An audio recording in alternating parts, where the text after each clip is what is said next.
Thalassery municipal Muslim league കമ്മിറ്റിയുടെ നേതൃത്വത്തിൽ മുസ്ലിം ലീഗിന്റെ സ്ഥാപക ദിനത്തിൽ ഇഫ്താർ സ്നേഹ സംഗമം സംഘടിപ്പിച്ചു. തലശ്ശേരി പേപ്പർ പാലസിൽ നടന്ന പരിപാടി യൂത്ത് ലീഗ് സംസ്ഥാന ട്രഷറർ പി ഇസ്മയിൽ വയനാട് ഉദ്ഘാടനം ചെയ്തു. അതുപോലെ പേരുകൊണ്ടുണ്ടായ ഒരു കൂട്ടായ്മ ഈ കൂട്ടായ്മ എന്ന് പറയുന്നത് മുസ്ലിം ലീഗ് എന്ന് പറയുന്ന മഹത്തായ ഒരു കൂട്ടായ്മ.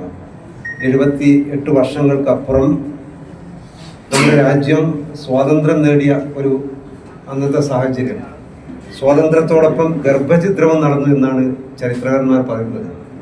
ഫ്രീഡം അറ്റ് മിഡ്നൈറ്റ് എന്ന് പറയുന്ന പുസ്തകത്തിൽ ഡൊമിനിക് എം ലാപ്പറും ലാരി കോളിൻസും അന്നത്തെ 1947 ആഗസ്റ്റ് 15-നെയും 14-ന്റെ രാത്രിയെയും വളരെ ഗഹനമായി അവർ പഠനം നടത്തി വിശദീകരിച്ചിട്ടുണ്ട്.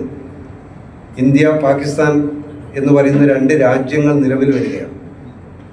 ഒരു വലിയ പലായനം, ഇന്ത്യയിൽ നിന്ന് കുറേ പേർ പാകിസ്ഥാനിലേക്ക് പോകുന്നു, കുറേ ആളുകൾ ഇങ്ങോട്ട് വരുന്നു.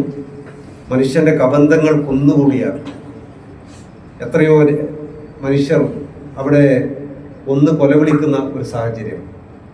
ഗാന്ധിയെ പോലെ നമ്മുടെ ഈ രാജ്യത്തിൻ്റെ സ്വാതന്ത്ര്യത്തിന് വേണ്ടി പോരാട്ടം നടത്തിയ, കിലോമീറ്റർ ദൂരം യാത്ര ചെയ്ത, എത്രയോ സമരങ്ങൾക്ക് നേതൃത്വം നൽകിയ, ലോക ചരിത്രത്തിൽ തന്നെ തുല്യതയില്ലാത്ത സമരം, അതാണ് ഗാന്ധി നയിച്ച സമരം എന്ന് പറയുന്നത്, അഹിംസ എന്ന് പറയുന്ന സിദ്ധാന്തം. ചടങ്ങിൽ Muslim League municipal president CKP Mammu അധ്യക്ഷത വഹിച്ചു. മുസ്ലിം ലീഗ് കണ്ണൂർ ജില്ലാ vice president advocate KA Latheef മുഖ്യപ്രഭാഷണം നടത്തി. സൗദി സാമൂഹ്യക്ഷേമ പദ്ധതിയിൽ ഉൾപ്പെട്ടവർക്കുള്ള വിഹിതം ഇസ്മയിൽ P വയനാട് നിർവഹിച്ചു.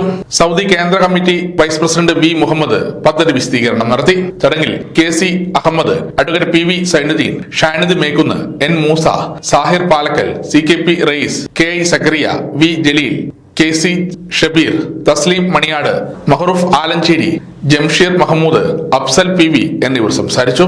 Municipal Muslim League general secretary Ahmed Anwar സ്വാഗതവും മുനവർ അഹമ്മദ് നന്ദിയും പറഞ്ഞു.